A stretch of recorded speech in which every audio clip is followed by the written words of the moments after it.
Hello friend, আসসালামু আলাইকুম। আর রাজ্জাকু Bangla food চ্যানেলে আপনাদেরকে স্বাগতম। আমি শেফ সাবিনা ইয়াসমিন সীমা।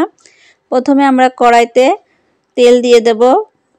আজকে আপনাদের সাথে ঝুরঝুরে কিভাবে আলু ভাজি আমরা ঘরে তৈরি করতে পারি সেটাই আপনাদের সাথে শেয়ার করব। একদম হোটেল স্টাইলে, বাংলাদেশে হোটেল স্টাইলে পটেটো ফ্রাই রেসিপি ঘরেই আমরা কিভাবে তৈরি করব সেটা আপনাদের সাথে শেয়ার করব।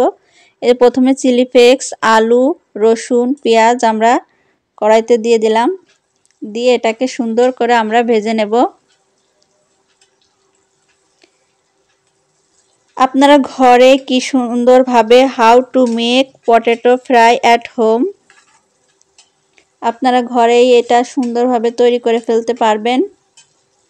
এই আলু ভাজিটা এত সহজ আর এত সুন্দরভাবে তৈরি করা যায় যা বলার না।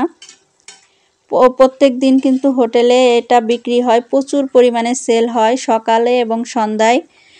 মানুষ রুটির সাথে বলেন, পরোটার সাথে বলেন, আর ডাল আর আলু ভাজি ভাতের সাথে খাই। এবার আমরা একটু লবণ দিয়ে দেব 1 চা চামচ। তারপরে 1 চা চামচ হলুদ দিয়ে দেব আমরা। দিয়ে এটাকে আমরা সুন্দর করে নাড়িয়ে নেব। যে এখানে আমরা সেক্সি প্লেট দিয়ে কুড়িয়ে নিয়েছি আলুটা।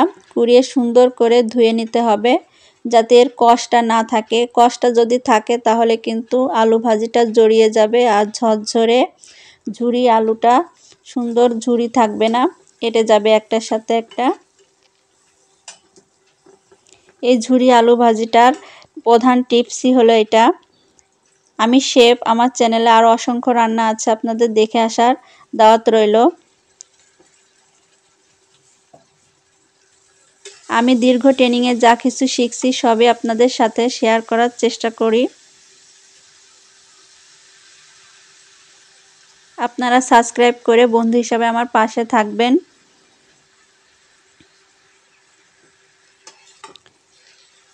এবার আমরা সুন্দর করে এটাকে মশলার সাথে নাড়ায়ে ভেজে নেব।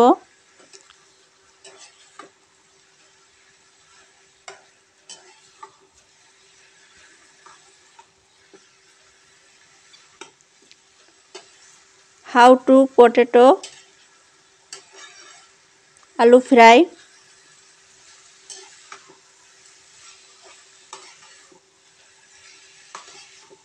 এখন আমরা এটাকে নাড়িয়ে নাড়িয়ে সুন্দর করে ভেজে নেব মশলার সাথে। একদম এরকম ঝরঝরেই থাকবে আলু ভাজিটা, একটুও কিন্তু এঁটে যাবে না। আর এই আলু ভাজিটার টেস্টটা খুবই সুন্দর এবং খুবই মজার। হোটেলে কিন্তু প্রত্যেক দিন এই আলু ভাজিটা করা লাগে।